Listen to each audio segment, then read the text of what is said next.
লাইসু বিআনবিয়া ওয়ালা শুহাদা, আমি যাদের প্রশংসা করতেছি তারা নবীও না, শহীদও না। এক গ্রাম্য ব্যক্তি বলছে, বাহ বাহ, এতক্ষণ ভাবতেছিলাম তো নবীদের প্রশংসা চলতেছে, শহীদদের প্রশংসা চলতেছে, অথচ তারা নবীও না, শহীদও না। কারা তারা?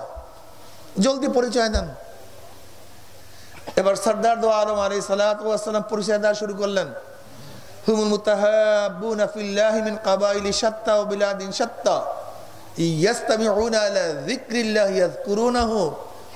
তারা ওই সমস্ত সম্প্রদায় যারা বিভিন্ন এলাকার থেকে, বিভিন্ন গোত্রের থেকে, বিভিন্ন বংশের থেকে, বিভিন্ন গ্রামের থেকে মাওলার মোহাব্বতে জিকিরের উদ্দেশ্যে একত্রিত হইয়া মাওলার জিকির শুরু করিয়া দিছে। যারা হালকা জিকিরের দলিল পান না, হালকা জিকির পছন্দ করেন না, ইয়াস্তামিউনা আলা যিকরিল্লাহি ইয়াস্তামিউনা আলা যিকরিল্লাহি ইয়াযকুরুনা। এদের সম্মান কেমন? কিয়ামতের ময়দানে তাদের চেহারা নূরে আলোকিত হয়ে যাবে। আল্লাহ আমাদের সবার চেহারাকে উজ্জ্বল করে দেয়। এই মাজলিস অনেক গুরুত্বপূর্ণ, অনেক দামি। আমি সংক্ষিপ্ত সময় আলোচনা করব, খুব খেয়ালের সাথে শোনা চাই।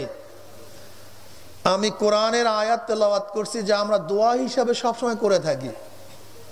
রব্বানা আতিনা ফিদ দুনিয়া হাসানাতাও ওয়া ফিল আখিরাতি হাসানাতাও ওয়া কিনা আযাবান্নার। রব্বানা, হে আমার প্রতিপালক, রব দান করো আমাদেরকে দুনিয়ার মধ্যে হাসান এবং দান করো আখিরাতেও হাসান। ঠিক না? হাসান মানে সুন্দর, নিখুঁত, পবিত্র, ভালো। একেবারে হাসানের বহুত অর্থ আছে, কথা ঠিক না? রব্বানা আতিনা ফিদ দুনিয়া হাসান ওয়া ফিল আখিরাতি হাসান। আল্লাহ দুনিয়াতেও কি দান করো? সবাই কথা বলেন, সবাই কথা বলবেন। একেবারে আখিরাতেও একই শব্দ। আখিরাতের জন্য যে হাসান চাইছি, দুনিয়ার জন্য একই হাসান চাইছি।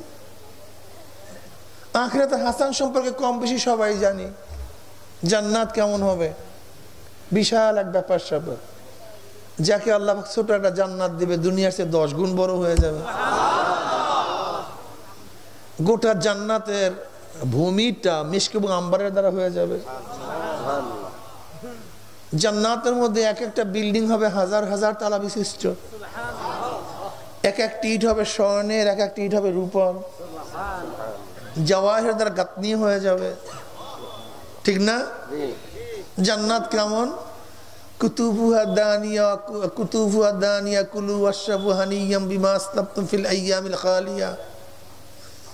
গাছ থাকবে নিকটবর্তী, ফল ঝুলতে থাকবে।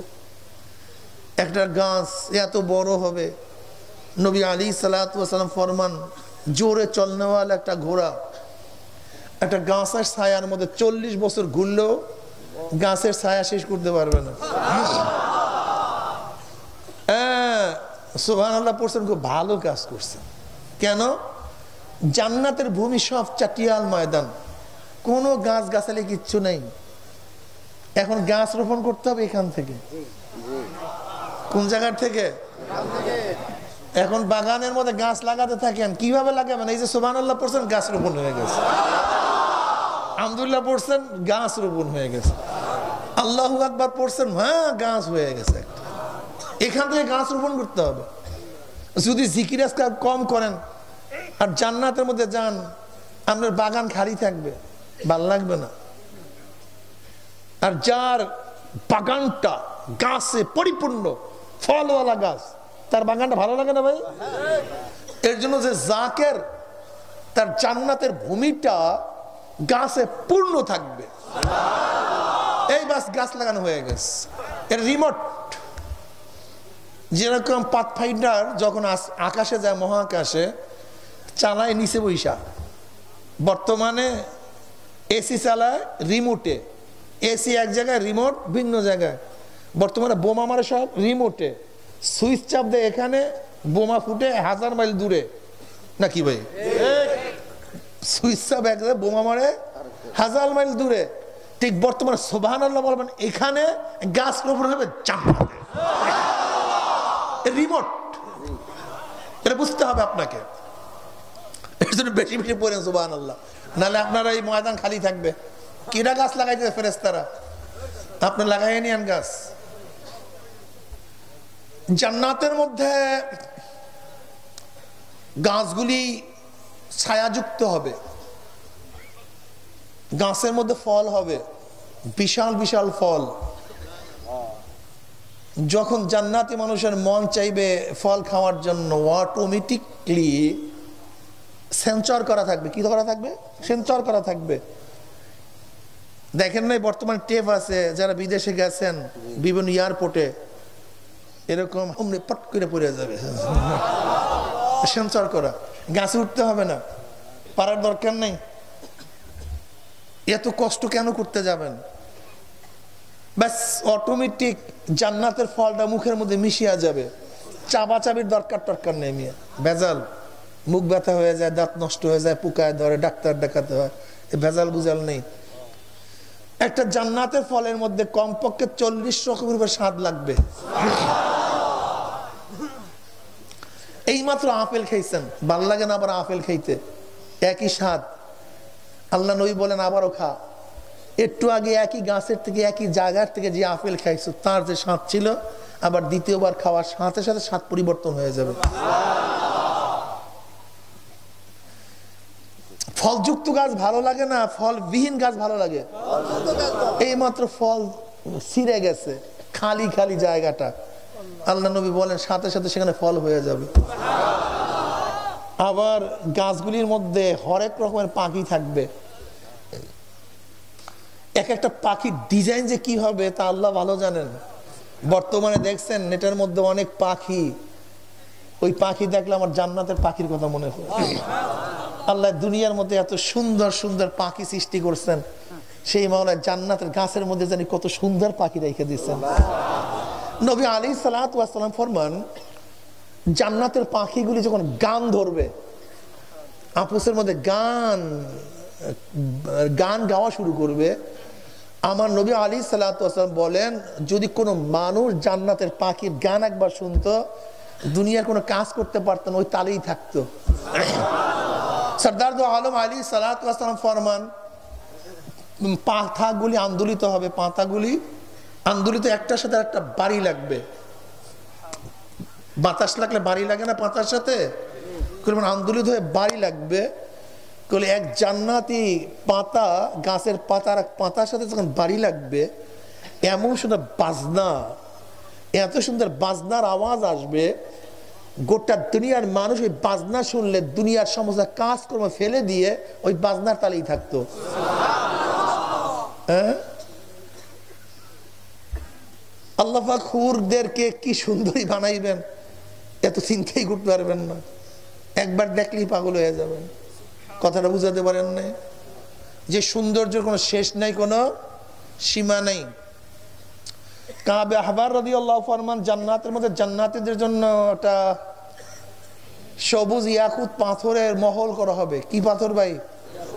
হ্যাঁ, সবুজ ইয়াকুত পাথর চিনেন?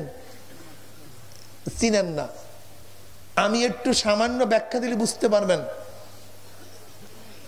আপনারা দেখছেন কয়েকদিন আগে, মাস 2-1 আগে এক পত্রিকা আসছে, বিভিন্ন পত্রিকা আসছে, এক ব্যক্তি একটি 200 কোটি টাকা দিয়ে সবুজ পাথর কিনছে, ইয়াকুত পাথর 200 কোটি টাকা দিয়ে। এত দামি পাথর রাখবে কোথায়? এখন কপালের মধ্যে সিলাই করে রাখছে এই জায়গায়। দেখেন না পোলাপান? দেখো নাই তোমরা? যুবকরা দেখো নাই?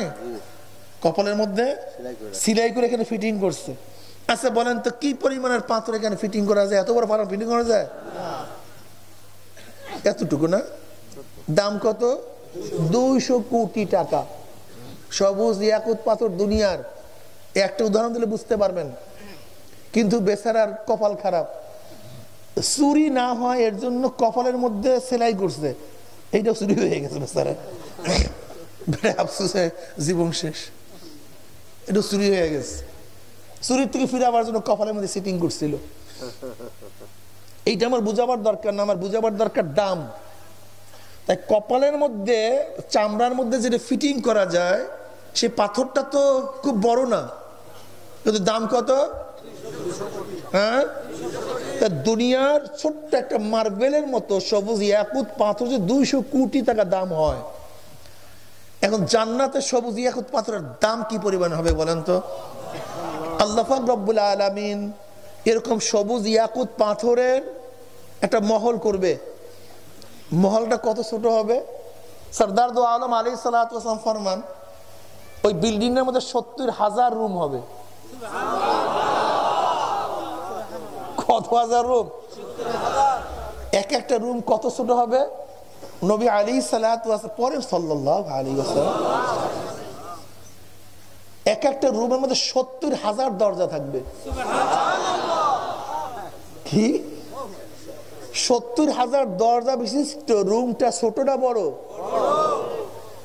এরকম 70,000 রুম বিশিষ্ট 70,000 রুম বিশিষ্ট যে বিল্ডিংটা হবে, সেই বিল্ডিংটা ছোট না বড়?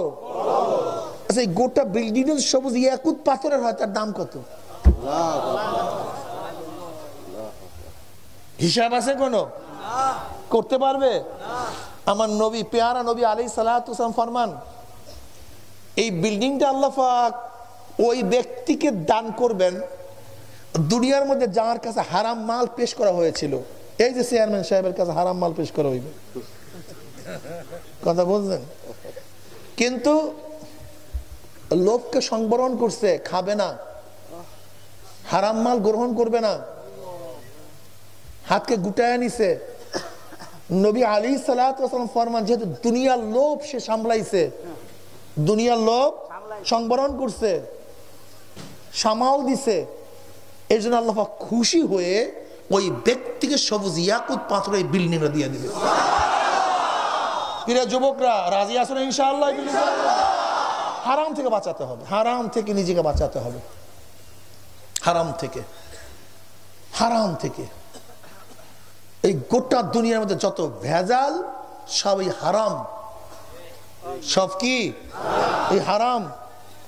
চেয়ারম্যান হয় হারাম খাওয়ার জন্য, মেম্বার হয় হারাম খাওয়ার জন্য, সভাপতি হয়, আমি ওই দলের সভাপতি হলে এই এলাকার সমস্ত চান্দা আমার, সব গুন্ডামির পয়সা আমার, সব টেন্ডার আমার, এই হারাম খাওয়ার জন্য। আমি আমার গবেষণায় যত ভেজাল সবই হারাম। যদি হারাম থেকে নিজেকে বাঁচাতে পারো, তাহলে আল্লাহ পাক রব্বুল আলামিন জান্নাত তো দেবেই, আর জান্নাতের মধ্যে সবুজ ইয়াকুত পাথরের বিল্ডিং তোমাকে দিয়া দিবেন। যা থাক জীবনের তরে, একটা পাথরে কিনতে পারবে না জীবনও, কিন্তু আল্লাহ পাকের কথা মানবা, আল্লাহ ওই পরিমাণে বিল্ডিং তোমাকে দিয়ে দিবে। তোমার কেনার আমার কেনার সাধ্য নেই মিয়া, কিন্তু আল্লাহর কথা মানলে আল্লাহ খুশি হয়ে দিয়ে দেবে। কত মজা! জান্নাতের মধ্যে প্যাডের মধ্যে গুট গুট নাই, বুট বুট নাই, মারামারি নাই, কাটাকাটি নাই, হিংসা নাই, গালি নাই, থাপ্পড় নাই, চোপার নাই, খুন নাই, খারাপি নাই, জুলুম নাই, শুধু সালামুন কাওলাম মির রব্বির রহিম, মাওলার তরফ থেকে শুধু শান্তি শান্তি শান্তি শান্তি। কি কথা বলেন না কেন? সালামুন কাওলাম মির রব্বির রহিম, দয়াবান রবের তরফ থেকে শুধু সালাম, শান্তি আর শান্তি, অশান্তি বলতে কিচ্ছু নেই, ঠিক না? তাহলে আখিরাতের হাসান সম্পর্কে জানলাম এই মাত্র, যেখানে গ্যাঞ্জাম নেই, চুরি নেই, নিরাপদ, ফাটাফাটি নেই, মারামারি নেই, ঠিক না? একই হাসান ছিলাম দুনিয়ায়, রব্বানা আতিনা ফিদ দুনিয়া হাসান, আল্লাহ দুনিয়া তোমাকে হাসান দান করো। তার মানিটা কি? আমরা কি বুঝছি? আমরা কি শিখছি? দোয়া প্রতিদিন করি, আল্লাহ দুনিয়া তো হাসান দান করে, আখিরাতে হাসান দান করে। আখিরাতের হাসান সম্পর্কে মোটামুটি জানলাম। এখন দুনিয়ার হাসান, আমার বাচ্চা, আমার সন্তান, দুনিয়ার মধ্যে না আখিরাতের মধ্যে? আমার মেয়ে, আমার স্ত্রী, আমার পদ, আমার ঘাট, আমার ম্যাজিস্ট্রেট কোর্ট, আমার জজ কোর্ট, আমার হাই কোর্ট, আমার সুপ্রিম কোর্ট, আমার ব্যবসা, আমার বাণিজ্য, তার মানিটা কি? কি চাই? কোরআন একটুখানি কথা বলছে, সব ঢুকিয়ে দিয়েছে এক কোরআনের মধ্যে, এক দোয়ার মধ্যে। রব্বানা আতিনা ফিদ দুনিয়া হাসান, মাওলা হে আমার ছেলেটাকে হাসান বানায় দাও, ও যেন গুন্ডা না হয়। কি কথা বলেন না? আল্লাহ আমার ছেলেটাকে হাসান বানায় দাও, গাজা শিবি না হয়। আল্লাহ আমার ছেলেটাকে হাসান বানায় দাও, মদের পয়সার জন্য যেন আমার কপালের মধ্যে অস্ত্র না ধরে। মাওলা আমার ছেলেটাকে হাসান বানাইয়া দাও যেন জুলুম না করে। মাওলা আমার মেয়েটাকে হাসান বানাইয়া দাও যেন ঐশী না হয়, যে ঐশী বাপকেও হত্যা করছে, মাকেও হত্যা করছে, এরকম ঐশী না হয় আমার মেয়ে। বরং আমার মেয়েটা আবেদা সলেহা কনেতা সদেকা এমন মেয়ে বানায়া দাও, যেই মেয়ের প্রশংসায় গোটা এরিয়ার মানুষ পঞ্চমুখ হয়ে যাবে,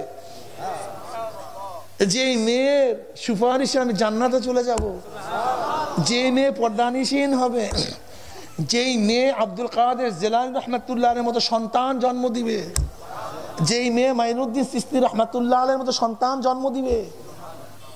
রব্বানা আতিনা ফিদ দুনিয়া হাসান, আমার মেয়েটাকে এমন হাসান বানায়া দাও। হযরত মাইনুদ্দিন চিশতি রহমাতুল্লাহ আলাইহি একদিন গর্ব করে বলতেছিল, মা আমার একার হাতে 1 কোটির মতো হিন্দু মুসলমান হয়েছে, বলে তোর মোটেও কেরামতি না, সব আমার। মাইনুদ্দিন চিশতি কি বলেন? তোর কিচ্ছু না, সব আমার। বলে কেন? বলে উযু ছাড়া আমি তোকে দুগ্ধ পান করাই নেই, অপবিত্র অবস্থায় তোকে দুগ্ধ পান করাই নেই, অপবিত্র অবস্থায় পাক করি নাই, কাজে ক্রেডিট তো আমার। আব্দুল কাদের জিলানী রহমাতুল্লাহ আলাইহি কোন ঘরে জন্ম হয়েছেন? আব্দুল কাদের জিলানী রহমাতুল্লাহ আব্বা সম্পর্কে জানেন?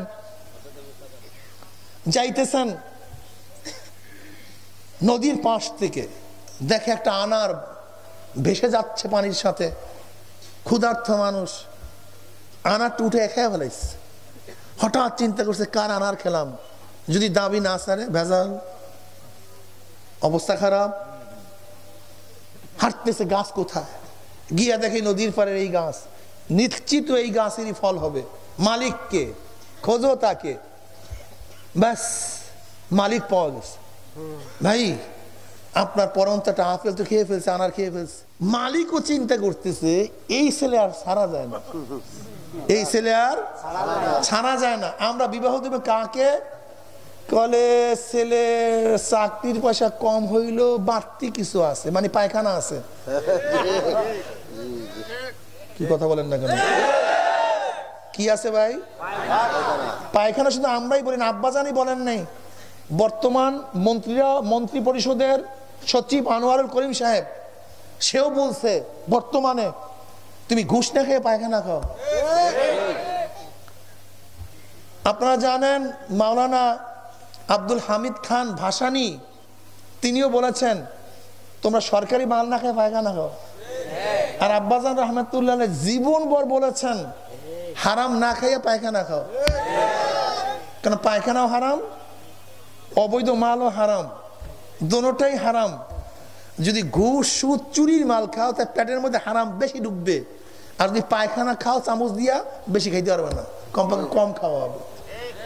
বরং পায়খানার চেয়েও সুদ ঘুষ আরো হারাম, কেন পায়খানা হারাম। তওবা করলে তোমাকে আল্লাহ পাক মাফ করবেন, কাউর থেকে ক্ষমা আনতে হবে না। কিন্তু পরের মাল যদি খাও, হক্কুল ইবাদ, ওই ব্যক্তি মাফ করার আগ পর্যন্ত তুমি যত বড় দরবেশ হও না কেন, মাওলানা মাফ করবে না। আরো খারাপ, আরো খারাপ। ইজা ওয়াকাত লুকমাতুন মিনাল হারামি ফি বাতনি ইবনে আদম লাআনাহু কুল্লু মালাকিন ফিস সামাই ওয়াল আরদ মা দামাত তিলকা লুকমাতু ফি বাতনিহি ওয়া ইন মাতা আলা তিলকাল হালাত ফা মাওয়াহু জাহান্নাম। কার পেটের মধ্যে এক লুকমা হারাম ঢুকলে আসমান জমিনের সমস্ত ফেরেশতারা তার লানত বর্ষণ করতে থাকে। যদি এই অবস্থায় মারা যায় তার ঠিকানা কোথায়? জাহান্নাম। এই হারাম খুব মারাত্মক। এত গ্যাঞ্জাম কেন, এত ভেজাল কেন? মুসলমান হারাম খেতে পারে না, পায়খানাও খাদ্য, ময়লাও খাদ্য। খাদ্য না তা না, খাদ্য কিন্তু মানুষের জন্য না, ও শুকুর এবং কুকুরের জন্য। হারাম মালও খাদ্য, খাদ্য না তা না, কিন্তু মুমিন মুসলমানদের জন্য না, এটা বেঈমানদের খাদ্য। এটা বেঈমানদের খাদ্য, এটা মুমিনের খাদ্য হতে পারে না। হারাম খায়ও না ভাই। এই যত ভেজাল, আমাদের যুবকরা সব নষ্ট হয়ে যাইতেছে, সমস্ত যুবক ধ্বংস হয়ে যাইতেছে শুধু হারামের জন্য, শুধু হারাম। মুসলিম শরীফ হাদিসের মধ্যে আসছে, এক সাহাবী প্রশ্ন করছে, ইয়া নবী আল্লাহ, যদি আমি আল্লাহর রাস্তায় শহীদ হই, আমার গুনার অবস্থা কি হবে? কাল সব মাফ। আল্লাহর রাস্তায় শহীদ হইলে সব মাফ। একটু পরে বললেন, আমি এইমাত্র কি বললাম? এইমাত্র কি বললাম?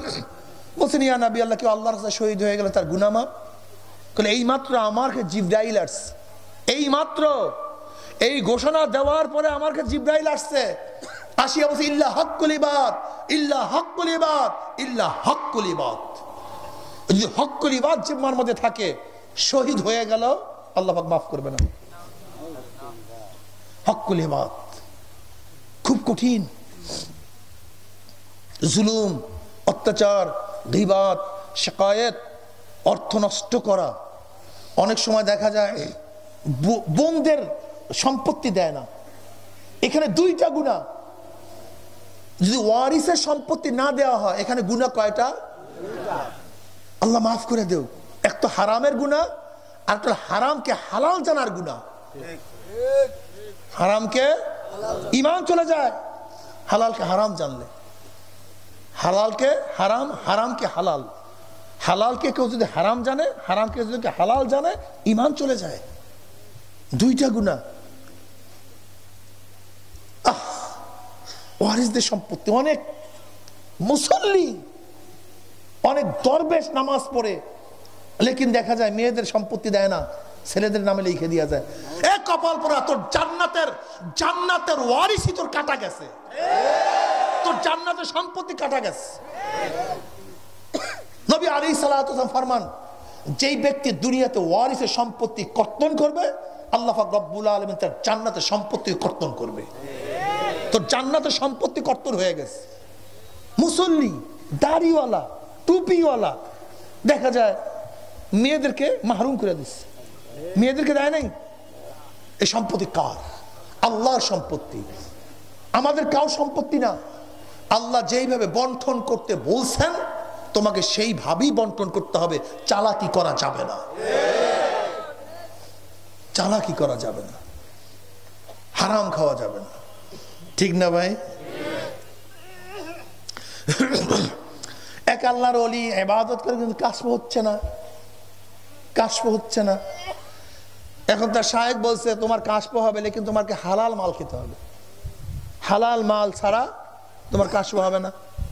এখন কোথায় হালাল পাওয়া যাবে?